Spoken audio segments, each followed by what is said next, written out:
In this episode of Locked On Capitals, we talk about the Washington Capitals and how they look to build on the last two wins. We talk about the improvement in the Capitals' power play and what injuries the Capitals have on the team and how they are going to overcome that. We'll talk about all of that and more next on Locked On Capitals.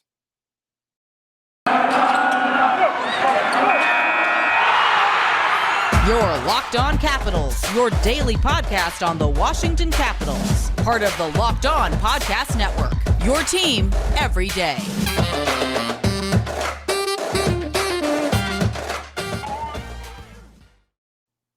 Well, hello and welcome in to this Tuesday edition of Locked On Capitals. I'm so glad you decided to join me today. This podcast is available on all the major platforms. So when you're using your podcatcher of choice, make sure and hit that follow or subscribe button. And as always, Locked On is free and available on all platforms. And thank you for making us your first listen or view every day. In this episode, we're going to talk about the injuries that the Capitals are facing, most notably Joe Snively and Carl Hagelin. And then we're going to talk about the improvement in the Caps power play, and then how the Caps look to build on their last two wins, potential trades that the Caps have, and then how the Caps are preparing for the Flames. It's going to be an action-packed show, and I'm glad you decided to join me today. This show is brought to you by Rock Auto with amazing selection, reliably low prices, all the parts your car will ever need. Visit rockauto.com and tell them Locked On sent you. So the Capitals are facing the Flames on Tuesday night, and it's going to be a formidable opponent. Make no mistake about it. This team is stacked. They're stacked from the rafters to the floor. They have all kinds of scoring. They have great goaltending. They have great coaching. The Flames have won the last 4 of 5 games, and they are in first place in the Pacific with 53 points. So I'm really glad that the Capitals were able to get those wins and build on that, because that's what it's all about, isn't it? Just kind of building that positive momentum. And the Caps had that. And, I think that, if they're smart, they'll put Vitek Vanacek back out there. He's that steady hand, and that is going to be what's going to propel them over the top. I think if you did anything less, like putting Ilya Samsonov in there, I think that you are just asking for problems.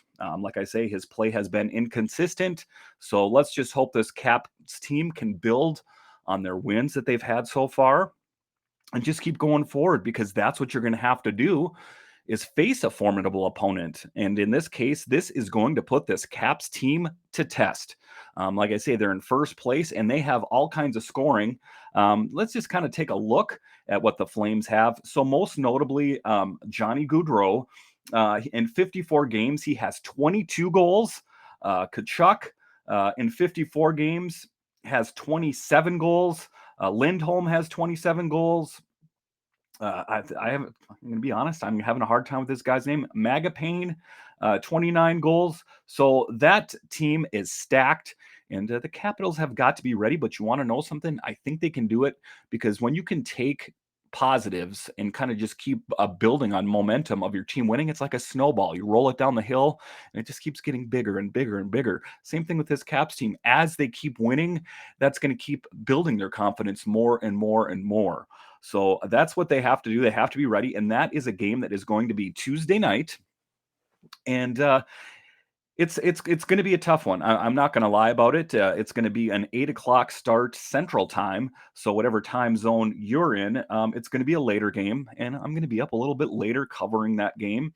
But that's what I got to do. This is for Locked On Caps, and this is for you, the Capitals fan. And I do love covering the team, and it should be a good game all around. So if this is your first time watching the Locked On Capitals or listening, just a little history on me. I know that I kind of gave you a brief intro of who I am and my history. But first of all, if this is your first time watching with me as a host, thank you for joining me. My name is Dan Holmi. I've hosted this podcast. This is starting my second week here. And my previous history is I hosted a podcast. I hosted 3 different ones. I hosted one for the Capitals, the Nationals, and the Buccaneers on a podcast company I started called MinuteCast Media. If you've ever seen it, it was Washington Capitals Minute Cast, the Nationals Minute Cast, and the Tampa Bay Buccaneers Minute Cast. And I had heard from Locked On, and just a real great opportunity came along to join this network, and I couldn't pass it up because, to be honest with you, I listened to a lot of the programs on this network anyway, so it was kind of a no-brainer for me. So just to kind of get you acquainted with who I am, I know that if you've watched or listened to this program in the past, you've known that we've had different hosts on the show. So just to kind of, get you up to speed with who I am. And I look forward to covering this team, and I'm glad that you all decided to join me today. So in this next part here, we're going to talk about Joe Snively.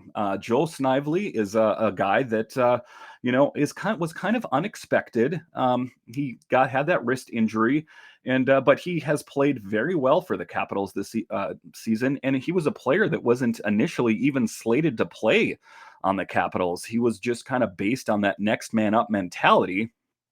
In addition, Joe Snively underwent a successful procedure to address the scaphoid bone on his left wrist and will be out 4 to 6 weeks. So it doesn't sound like we will have Joe Snively back, and that is unfortunate because, like I say, he was kind of finding his own way within the Caps, just playing really well. I think if memory serves, he had 12 goals already. Not too bad for a guy that just this was his first break into the NHL. So they will miss him, but I'm positive about it because I know that they have him for next year. Nothing but good things to say about Snively. Prominent offensive presence whenever he is on ice. He exhibits a hunger for loose pucks and can carry it himself into the slot. Not the biggest body, but doesn't shy away from the bigger bodies to create opportunities. Who does that kind of remind you of? TJ Oshie. He always plays bigger than he is.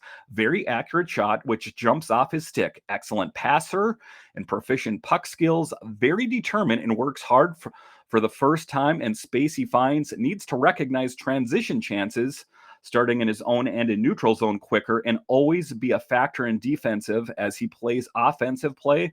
So it sounds like he needs to up his game a little bit as far as defense goes, but he's a forward. So, I mean, it's something for him to work on.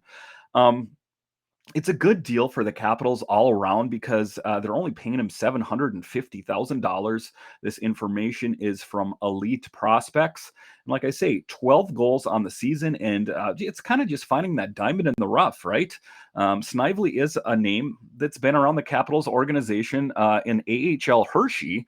But kind of outside of that, I don't think that, wasn't too aware of him. I have no, like LaPierre and McMichael, those names. So to see Snively get his chance is great. And I hope that, things will go better for him going on here forward. He's a young guy. He started out with the Baby Caps team or the young Capitals team in Washington, D.C. So it's just kind of a good story all around there. And then in other news here, just to start you off with some of the news here on the injuries that the Capitals are facing. The Washington Capitals forward Carl Hagelin underwent surgery on his left eye and will be out indefinitely. Hagelin remains under the care of the Capitals medical team and will have additional follow-up evaluations. And we're really pulling for Carl Hagelin because on that line with Hathaway and Dowd, he's played excellent. And, it's the fourth line, but don't call them the fourth line. I call them the scoring line. There's a lot of sandpaper on that line. Hathaway, he's not afraid to mix it up with anyone. Doesn't matter what their size is. And he's a little hot under the collar, I got to be honest with you. And like I say, he's got maybe a little bit of a shorter fuse, but he's not afraid of chirping the opponent. And sometimes that's what you got to do is you just got to get under their skin and let them know what's up. I'm out here and you're going to have to deal with me essentially. So that line will miss Hagelin for sure. Hagelin is a Swedish professional ice hockey player for the Capitals of the National Hockey League. Hagelin was initially drafted by the Rangers in the 6th round, 168th overall of the 2007 NHL entry draft. Hagelin has won the Stanley Cup as a member of the Pittsburgh Penguins in 2016 and 2017. So they want to hang on to Hagelin. I know that he was a trade chip that was talked about earlier. They were talking about Fielby and can they get more bang for their buck from Fielby? He's a bit faster on the ice, they say. So why not pay a guy a little bit less money and move on from Hagelin? But I think Fielby is some raw talent. I think that eventually he'll be ready for prime time, but it remains to be seen what's going to happen there. And if they have to go with Fielby, then I guess that's what they're going to have to do. So, like I say, I guess we're just going to have to take a wait and see approach. So, we're going to talk a little bit more about that, but first we are going to hear from our sponsor, BetOnline. Football might be over this season, but basketball is in full steam for both pro and college hoops. From all the latest odds, totals, player performance, props to where the next fired coach is going to land, betonline.net is the number one spot for all your sports betting needs. BetOnline remains the best spot for all your sports scores, podcasts, and news this season. And it's not just basketball. BetOnline.net is your source for hockey, boxing, and UFC odds right to the Olympic coverage and information. Head to the website today or use your mobile device to learn more about the trends and action. BetOnline, where the game starts. Thank you, BetOnline. So kind of just continuing on with this here, and we're talking about Hagelin and what are the Capitals going to do without Hagelin? Well, for the time being, the Band-Aid is going to be Fielby, and this is his time to shine. It's Fielby's time to shine. He's a guy that has spent a substantial amount of time in Hershey, and I think that it's his time to prove himself. Because if not now, when? And I think that a lot of times you just got to make the most of your opportunities, not just in the NHL, but in sports and in life in general. This is Fielby's time. This is his time to shine. So if he can prove to the Capitals that he belongs, then I think he has a spot on this team. As we've talked about before, this is an aging roster, so they're going to need those players to fill those spots. And I think that he is going to fit in just fine. So we'll see on how he plays. So thank you for making Locked On Capitals your first listen. For your next listen, check out Locked On Now podcast, nightly recaps of every NHL game and analysis from our local experts. It's free and available wherever you get your podcasts. So with the Hagelin thing, it's your eyes. It's a bit of concern. The vision part is the biggest concern, McClellan said. We were totally worried Tuesday night. I don't know. It's sort of positive news that the examination went in the right direction, but it's still to be determined on what the next steps are and what effects it will have on him. Obviously, he's a big part of the PK, McClellan said. He's our number one PK guy. He's the one better PKer in the league. That's fourth line's been phenomenal for us over the last couple of years, and he's a big part of it. They play against top lines. They start in our own end, and they do a great job, so we're going to miss him, and they will. Like I say, don't call them the fourth line, and I think that just calling them the fourth line is just putting a number on them, but I think you could honestly almost call them the number one line in a lot of ways because of just their scoring potential. I think that they outscore a lot of the lines that are playing for the Capitals. All right, so in this next segment, we are going to talk about the Caps power play. What has sparked this power play? It was kind of stagnant for a while there, but, like I talked about earlier in the show, I think you build on wins, right? And I think that that's what the Capitals have done. They've just kind of continued to keep building on their wins, and that's what they've done so far here. So the Caps power play as of January 29th, the Caps ranked 30th on the power play at just 13.9. Since then, however, Washington has scored 13 power play goals in 13 games at a rate of 30.2%. It has gone from one of the worst power plays in the league to the hottest over that stretch. I think we obviously got a few bodies back in there. Sherry said we got Anthony Mantha back, and that was noticeable too. He's that big body out there, but he's not totally up to speed yet.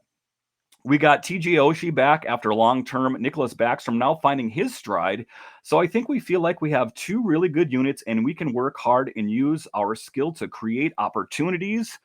And that's what I was talking about. I think that the Capitals are in a really good position right now. I think that with all the players that they have coming back, I think that, like I say, I think they're poised to make a really positive push in the playoffs. Now we know they're not going to finish the President's Trophy. They're not going to finish the best, but that doesn't really matter. Sometimes those seasons when the Capitals have won the President's Trophy, they haven't done that well in the playoffs. So, I mean, if you think about it, the year that they won the Stanley Cup, it was a bit of a struggle for them. It wasn't like a slam dunk. They went in there and just dominated.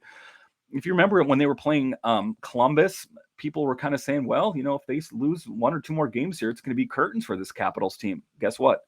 Ended up winning that series and moving on.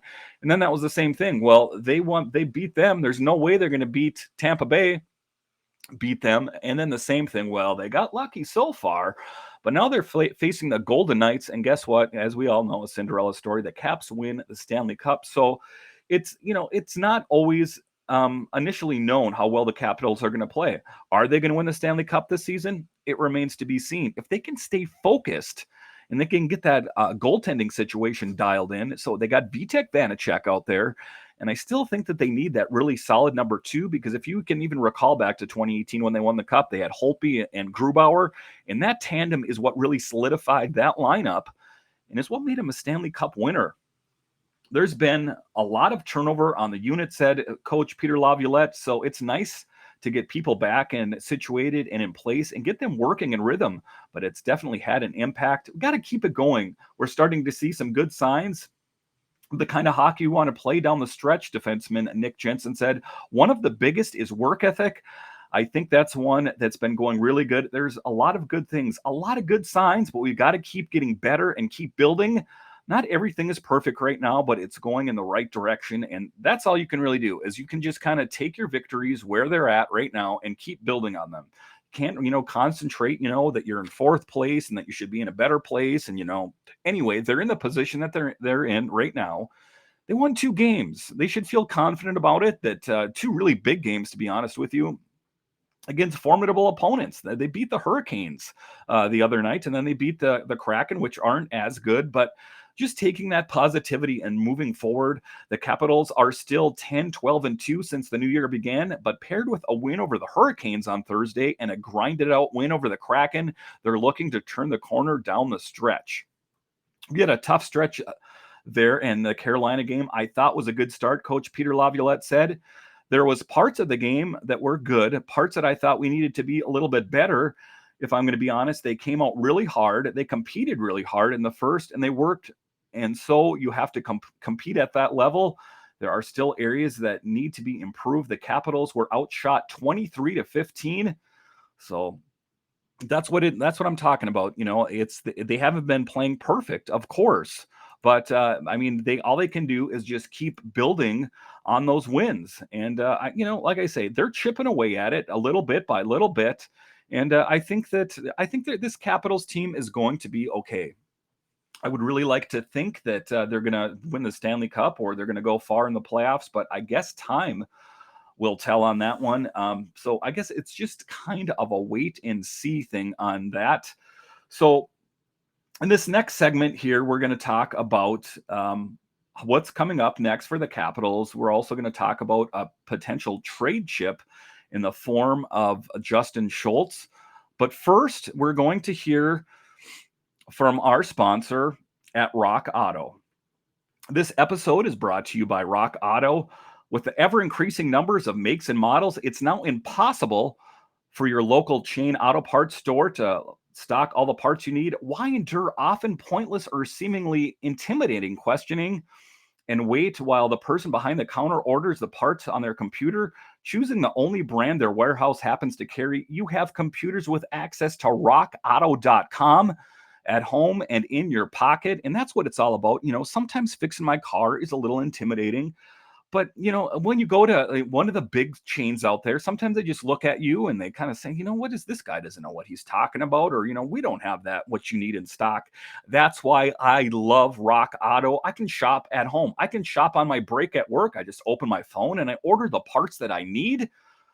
So here's the thing here. Save time and money when using Rock Auto. Why choose to spend 30, 50, or even 100% more for the same parts from a chain store or car dealership? Rock Auto is a family business serving to do-it-yourselfers for 20 years. Rock Auto prices are reliably low for every customer. Go to rockauto.com right now and see all parts available for your car or truck. Write Locked On in their How Do You Hear About Us box so they know we sent you. Amazing selection, reliably low prices, all the parts your car will ever need. RockAuto.com. Thank you, Rock Auto. It's just, just these really great companies that the Capitals or the Locked On Capitals podcast is associated with. And, it's great to be a part of this network that has these really great sponsors here. So in this last segment here, we're going to talk about potential trade chip, and that's going to be Justin Schultz. And some people are saying, well, why, who are they going to trade? Are they going to get a goaltender? Are they going to get a forward? So, I mean, I think that they're looking for depth here, and they're looking at players with bigger contracts that they can move along. I mean, Justin Schultz is a great player, but he also comes at quite a price tag. So he added that the Capitals aren't likely to be active, McClellan said, as they have been in the past. One of the reasons for that is a lack of cap space. Shopping and trading defenseman Justin Schultz would be one way to ease some of that monetary pressure. Schultz is skating on the third pair and could fall down to number 7 on the depth chart if the Capitals ever get fully healthy. Clearing his $4 million cap hit would allow the Capitals to address its goaltending issues and maybe even open the door for them to add a depth forward as well. So, I mean, that's going to remain to be seen if they're going to be doing something like that. I don't know if you necessarily want to part with someone like Schultz. I think that he has played really solid for the Capitals all season, and you need that defenseman. You don't want to start, pushing these parts of your team away that have been doing really well. And if you think about Schultz, I know they're talking about that he's kind of moving down the depth chart, but he has got that pedigree for winning. And that's what you need on this Capitals team is people that the younger players can mentor. If you think about on that decor, you have Martin Ferravari, pretty inexperienced, but playing awesome this year. I mean, in that last game, he just was hitting people all over the place, but that's what you need is you need those mentors out there for those younger players to look up to. I mean, if you even look at Tom Wilson, what kind of player he was when the Capitals, when he first started there, kind of a little bit, not immature, but, he was always smashing people into the boards and subsequently was getting, fined or suspended all the time. So, then he's in step Alex Ovechkin and Nick Backstrom. And I think that, he kind of mentored Tom Wilson. So I think that for like a lot of the younger players, you can take some of these more experienced players, and they can stand to be mentors for these younger players. To think of Brooks Orpik from years ago and the impact and Matt Niskanen that they had on the defensive pair. The Capitals really kind of sorely miss those two guys, don't they? Every time I see number 2, like my brain kind of goes back. Oh, there's Matt Niskanen. Oh, wait, he's retired. He doesn't play on the Capitals anymore. But anyway, those were 2 defensive players that I think the Capitals miss. I know that they have both retired, but just kind of the point I'm trying to make here is that those veteran presence on a young Caps team, some of the young players would really help them out. And if you remember back to Matt Niskanen, he wasn't a guy that was kind of he would always do an interview, even if the Caps played really poor. He would say what he thought went wrong. And, that's what they need. That's what they need is just that veteran presence to kind of let these young players know the ropes and what is to be expected. So I just hope that with this decor, they can keep playing really well. And I think that they will.